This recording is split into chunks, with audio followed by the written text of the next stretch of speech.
नहीं तो मरेल कभी वापस नहीं आता। नारायण बाबा महल की ओर ले जाए राज। सिंगाजी महाराज उस समय परिजनक राजा धरसिंह को बताने लगो कि भैया अरे बालक के संग में बालक आवे रे, तुम आलम क्यों रोज भरावे भैया, बालक तो वो दुई खेलता है राज और तुम हमारा पर नाराज है राज। सिंगाजी महाराज कहे कि भैया अरे जो मारे वही तो जीवावे, अरे जो मार ना खाजे वो जिंदो भी तो करज, पर हम संतन को खाली वन मन बढ़ाई दिए। जैसे ही बालक आया अपनी माँ का आवाज लगे कि माँ मक बड़ी जोर से भूख लगी। भला संसार का अंदर ऐसी कहा की माँ भी होगा कि जे माँ का लाल की मृत्यु प्राप्त हुई हो और कोई समाधि में रखी आया हो, दफ नहीं आया हो, मन धर्मदा की गोद में सुलाया हो और अपनी माँ से घर आई ना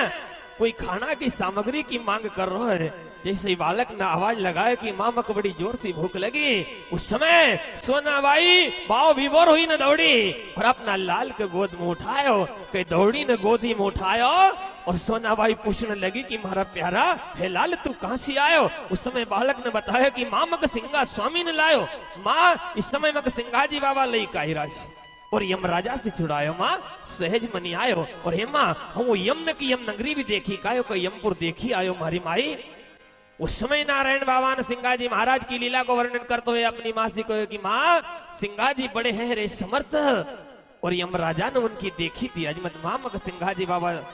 यम राजा छोड़ी नहीं रो तो, लेकिन सिंगाजी महाराज ने जैसो ही अपनो सत लगायो तो यम राजा ने मग तुरंत छोड़ दियो तो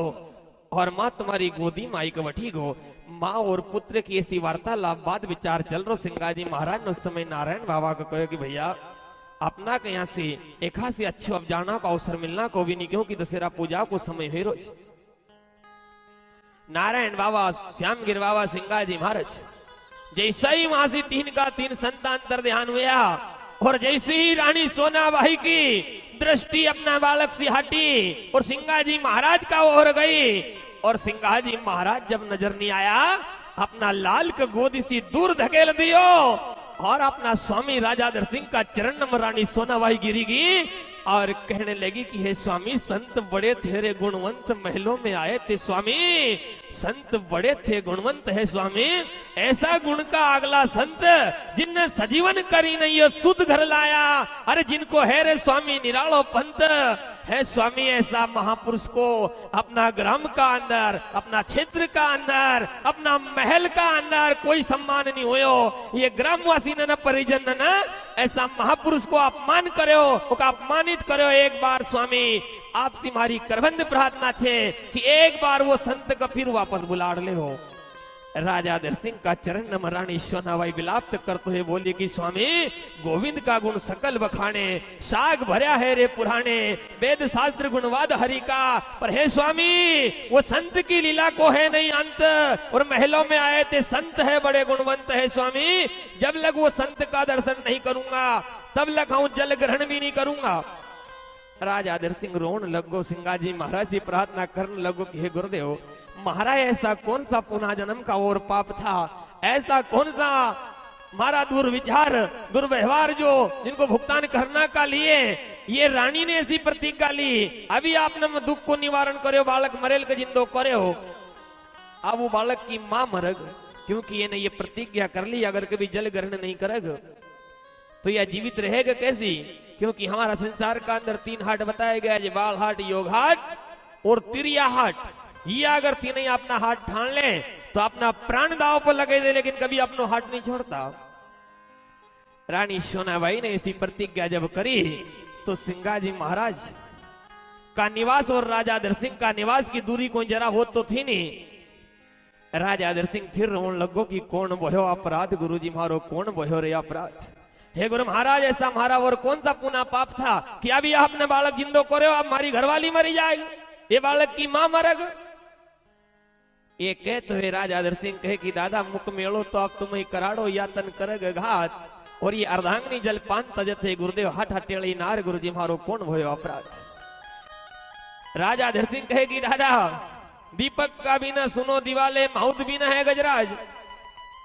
अगर मंदिर का अंदर मकान का अंदर चिराग नहीं जलावा दीपक नहीं लगावा सुनो लगज, दीपक भी ना सुनो दिवाले माउत का भी ना गजराज, अगर हाथी का ऊपर माउत सवार नहीं है तो वो भी सुनो लगज, और बड़ो भारी भी आवान पहाड़ से वहां सियंग की धाड़ नहीं सुनाती। सिंह की धाड़ अगर नहीं सुनने को मिलती तो जंगल सुनो लगे और बड़ो जलाशय भरेल छे और वो जलाशय का अंदर जलचर्य जल का जीव कचमच अगर नहीं रहता तो वो भी सुनो लगे। राजा धरसिंह यही कह रहा कि दादा दीपक भी न सुनो दिवाले और माहूत का भी न गजराज और कचमच का भी न सर्वजल सुनो वो सिंह का भी न बन रहा है गुरुजी मारो कौन भयो अपराध। ऐसी करुणा में राजा दरसिंह ने डबल दी जब बाबा से प्रार्थना करी तो नारायण दास बाबा सिंगाजी महाराज की ग्राम पिपलिया का अंदर कहने लगा कि दादा अपना को और सुल्पा ने स्वर बोले राज के दगड़ कोट को फिर भयो है बुलाओ बोल दिए नारायण दास। दलदास महाराज ने भी अपना दादा सिंगाजी से कहे कि दादा इस समय तुरंत जाओ सुल्पा ने स्वर और राजा दरसिंह की अर्धांगनी सोनाबाई का विश्वास दिलाओ और नहीं तो वह अपना प्राण त्यागी देगा। तीन का तीन संत नारायण बाबा श्याम गिर बाबा दूसरी बार भी जैन राजा का द्वार का ऊपर खड़ा हो जाए। जैसी सोनाबाई की नजर पड़ी सिंगाजी महाराज का चरण में गिरी गई और कहने लगी कि थारा लटी लटी लागू पाए रे महाराज समर्थ तू हमारी डुबेल उबार दी ना हो। सोनाबाई ऐसा अपनो भाव प्रगट सिंगाजी महाराज का चरण का ऊपर ग्राम दगड़ कोट का अंदर कर रही सदगुरु महाराज की जय।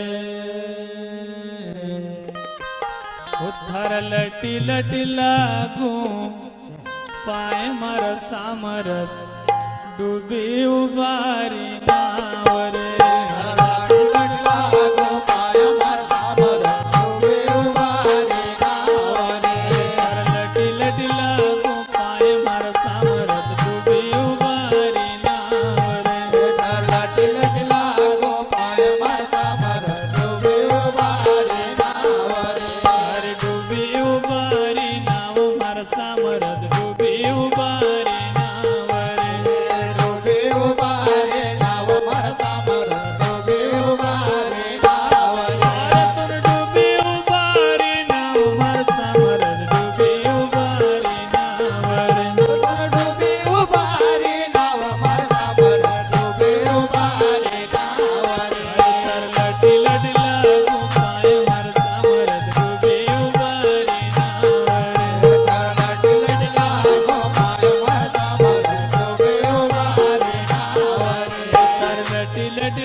रानी सोनाबाई